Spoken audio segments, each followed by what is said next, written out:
Hi everyone, I'm Mike Stack with Dale Carnegie Training, and Thanksgiving is just over, so now we're moving into the holiday season to where it's going to be Hanukkah parties, Christmas parties, events, seeing the neighbors and everything else. And one of the questions that people have with me, especially graduates, they say, I remember back in session 1 we learned that conversation stack, I've forgotten it.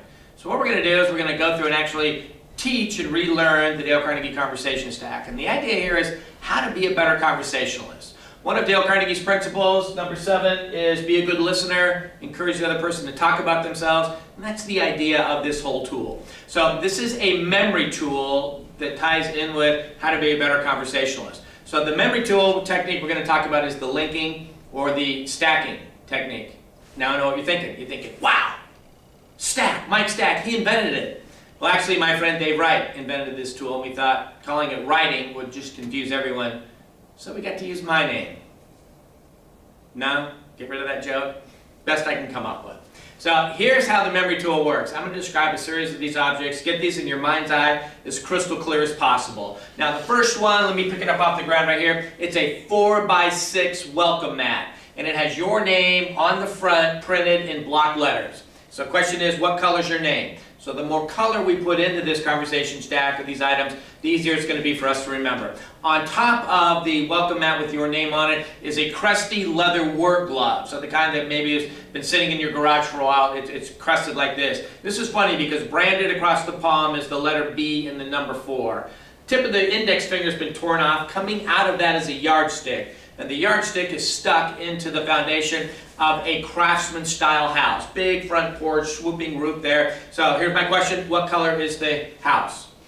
So whatever color it is, really make it vivid. So let's do a quick review. So everybody, the first object is that's right, 4x6 welcome mat with your name on it in block letters. Then we have the leather work glove. Branded across the palm of the leather work glove is B4. Coming out of the index finger is the yardstick, stuck into the house. Now, sitting on the front porch of the craftsman-style house is the statistical all-American family. Husband, wife, 2.4 kids, a dog, and a cat. And as you look at this house, it's kind of weird because bumping into the chimney, causing the chimney to lean in a little bit, is a Boeing 747-800, the giant plane. On top of the fuselage is a skier.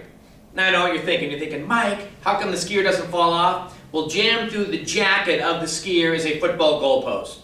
Now this is a funny looking goalpost because one of the uprights is a stack of books, the other upright are DVDs, CDs, and Blu-rays. And as you look at the crossbar, rolling across the top of that is a crystal ball. That's it. Now you have all the objects. Congratulations, you're a better conversationalist. Okay, let's do a quick review of all the objects, and then we're going to look at questions that relate to each one of those. So the first object, 4x6 welcome mat with your name on it. Then we have the leather work glove branded with B4. Coming out of that index finger is a yardstick stuck into the foundation of a craftsman style house. You choose the color. Sitting on the front porch is the statistical all-American family. Husband, wife, 2.4 kids, dog, and a cat. Parked next to the house, bumping the chimney, causing it to bend in a little bit, is a Boeing 747-800. On top of the fuselage is a skier. The reason why the skier doesn't fall off is jammed through the jacket of the skier is a football goalpost. So one of the uprights you have books, the other upright you have DVDs, CDs, and Blu-rays, and then rolling across the crossbar is that you have a crystal ball. So, first object we look at is a welcome mat. So when we want to be a better conversationalist, we need to have a welcoming attitude. We need to smile, we need to walk up to somebody. And the trigger here is that your name is on the front. That is the reminder that you should introduce yourself to the other person. Most of us prefer that other people come up to us. So the idea here is push our comfort zone, extend our hand and say, hi, my name is Mike Stack.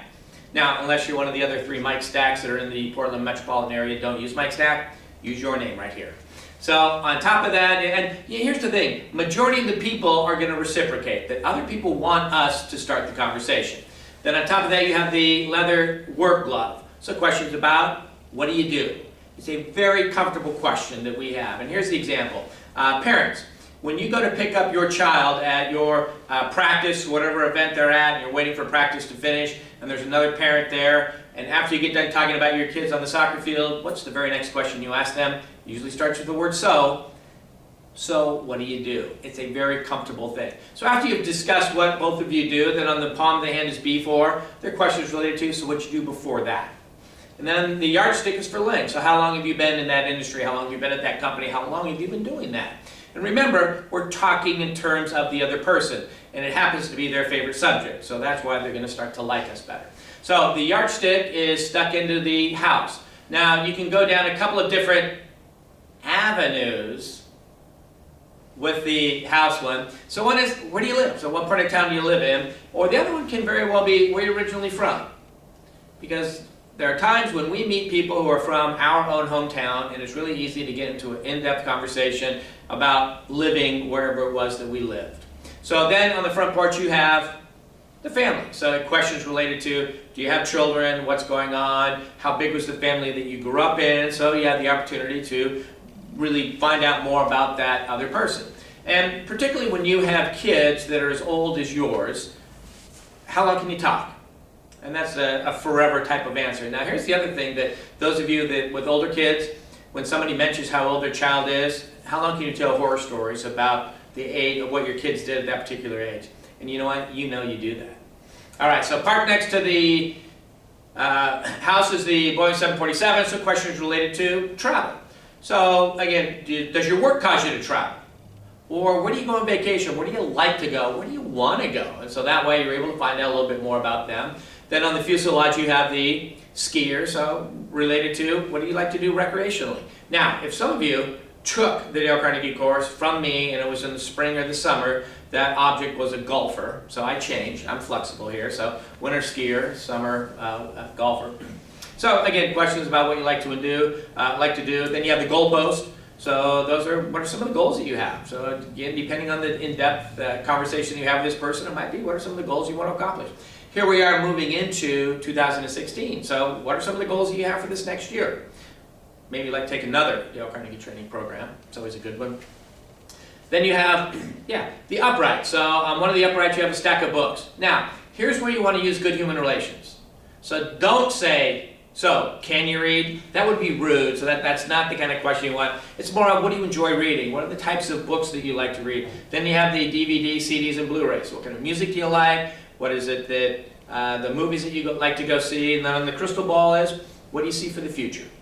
So the idea here is that when you and I meet somebody new for the first time, we don't have to worry about what am I going to say next. What we're able to do is to introduce ourselves, have a welcoming attitude, and then just start being inquisitive, questions about them. And again, it's not an interrogation, it's a conversation. So when you find out what it is that you do, you ask a little bit about that, you have the opportunity to tell people what it is that you do for you, for your living. So as you move into the holiday season, it's not just a holiday tool, that's just one of these times of the year when we seem to be involved in more social things than we do most other times of the year. You can be known as a great conversationalist by using these tools. So with that, I hope you have a wonderful holiday season and a great 2016.